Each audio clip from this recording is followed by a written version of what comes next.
भाई आय 36 से 38 लाख का पैकेज छोड़ के एक इंसान साधु बन गया, वो भी कितनी एज में, 35 के अंदर अंदर। कमाल की बात है भाई। 35 लाख का पैकेज पाने के लिए दिन रात एक करना पड़ता है, अपने घर से दूर रहना पड़ता है, अपने बच्चों से। मैं रह रही हूं, बहुत मुश्किल होता है।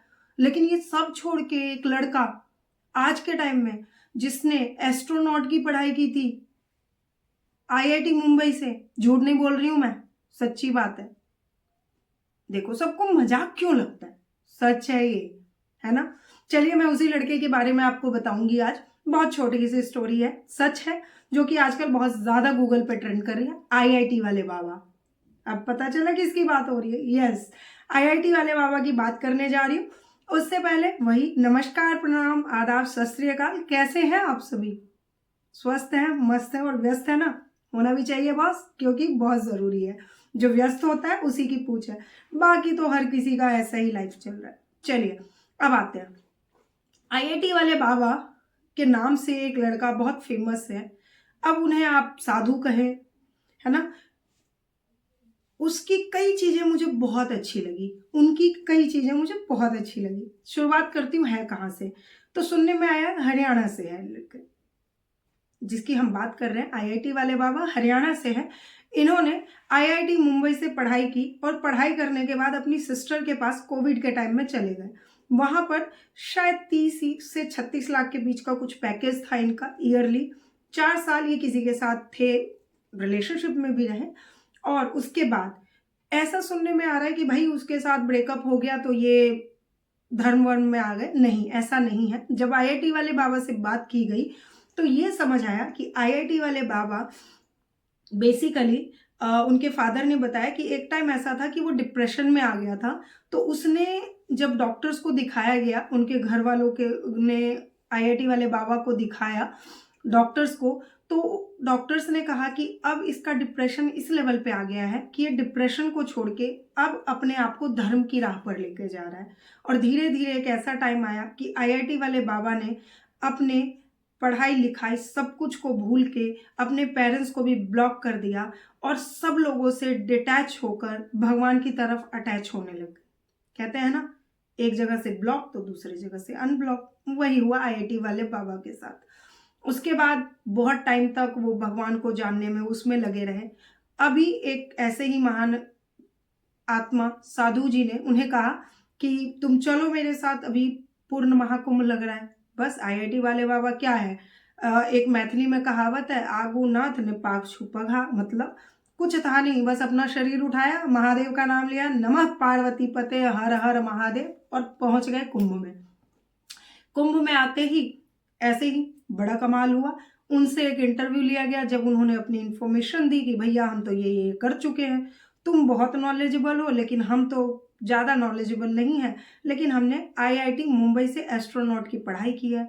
ये सुनते ही पूरी दुनिया का मुंह ऐसे रह गया, क्योंकि सबके पास यही सवाल जवाब था, इतना पढ़ने लिखने के बाद कौन सब कुछ छोड़ता है।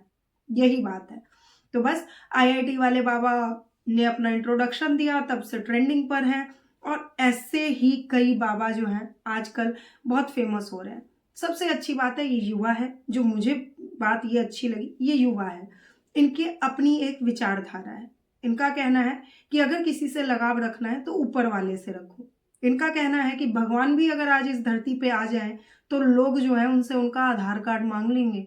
और अगर भगवान राम अगर आ जाए तो कहेंगे बाबू हो गया 14 वर्ष का वनवास, अब तुम्हारे लिए हम दीपावली नहीं मनाएंगे, तुम फिर से जाओ और फिर से 14 साल का वनवास करके आओ, क्योंकि कलयुग चल रहा है। ये उनके विचार है। इसका मतलब वो दुनियादारी को बहुत अच्छे से समझते हैं। उसके बाद आगे अगर बात करें, किसी बात को नकार नहीं रहे बट किसी बात को अपना भी नहीं रहे। बहुत ही निराला अंदाज है इनका। इसके बाद इनकी खास बात यह है, पॉलिटिक्स में भी बहुत इंटरेस्ट रखते हैं देश की। अपने विचार को बहुत स्ट्रांगली सबके सामने रख रहे हैं। और सबसे बड़ी बात इनका कहना है कि अगर अपने आप को जानना है तो अपने धर्म को जानो। अपने धर्म को जानोगे, अपने कर्म को जानोगे, अपने आप अपनी पहचान हो जाएगी।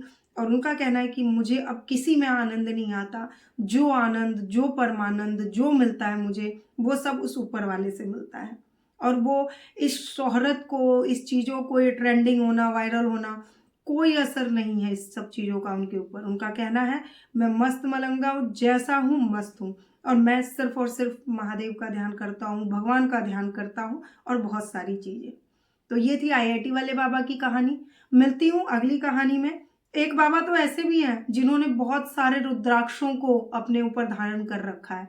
एक बाबा ऐसे हैं जिन्होंने अपने एक हाथ को उठा रखा है पिछले 12 साल से, ताकि भारतवर्ष जो है वो विश्व गुरु बन जाए।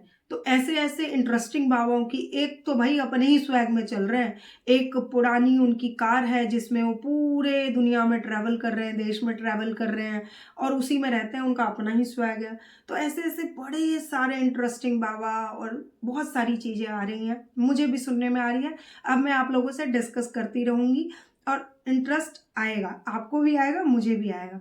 फिलहाल मैं कुछ टॉपिक्स कवर करने वाली हूँ कि नागा साधु कैसे बना जाता है, नागा साधु कहाँ से आते हैं और कहाँ गायब हो जाते हैं। इंटरेस्टिंग है ना, बताऊंगी। नागा साध्वी भी होती है, क्या क्राइटेरिया होता है ये भी बताऊंगी। और एक बात बहुत अच्छी छोटी सी आपको क्लू दे के जाती हूँ, नागा साधु सिर्फ और सिर्फ धर्म नहीं, शास्त्र नहीं, शस्त्र की भी नॉलेज रखते हैं।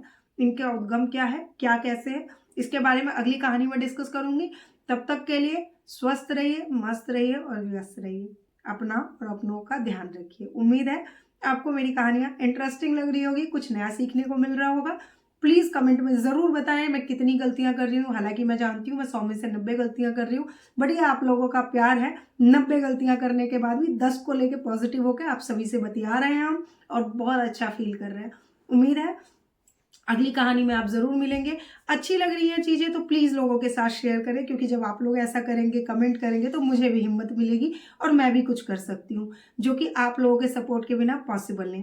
Thank you so much. नमस्कार।